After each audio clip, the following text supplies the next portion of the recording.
പഠനത്തിനായി സ്കൂളിലേക്ക് സാഹസിക യാത്ര നടത്തുന്ന വിദ്യാർത്ഥികളെ കാണണമെങ്കിൽ ഇങ്ങ് കാസർഗോഡ് കുമ്പടാജെ പഞ്ചായത്തിലേക്ക് വന്നാൽ മതി.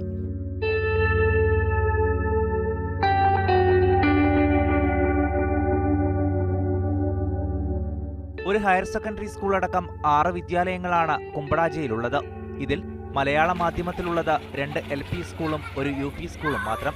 തൊട്ടടുത്തുള്ള ബദിയടുക്ക വെള്ളൂർ പഞ്ചായത്തിലെ സ്കൂളുകളാണ് പിന്നെ ഇവർക്ക് ആശ്രയം. 200-ലധികം വരുന്ന കുട്ടികൾക്ക് ബദിയടുക്കയിലെത്താൻ ആകെയുള്ളത് 2 ബസ്സുകളാണ്. വെളിഞ്ചയിലേക്കാണെങ്കിൽ നടന്നു തന്നെ പോകണം. അതും വന്യമൃഗങ്ങൾ സ്വൈര്യവിഹാരം നടത്തുന്ന പ്ലാന്റേഷൻ കോർപ്പറേഷന്റെ തോട്ടങ്ങൾക്ക് നടുവിലൂടെ 3.5 കിലോമീറ്റർ ദൂരം. 6 മാസം മുൻപ് കാട്ടുപന്നിയുടെ കുത്തേറ്റ് വീട്ടമ്മ കൊല്ലപ്പെട്ടത് ഇതിനടുത്താണ്.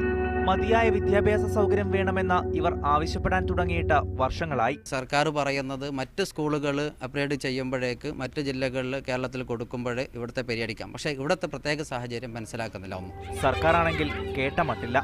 ഇനി പ്രത്യക്ഷ സമരം തന്നെ.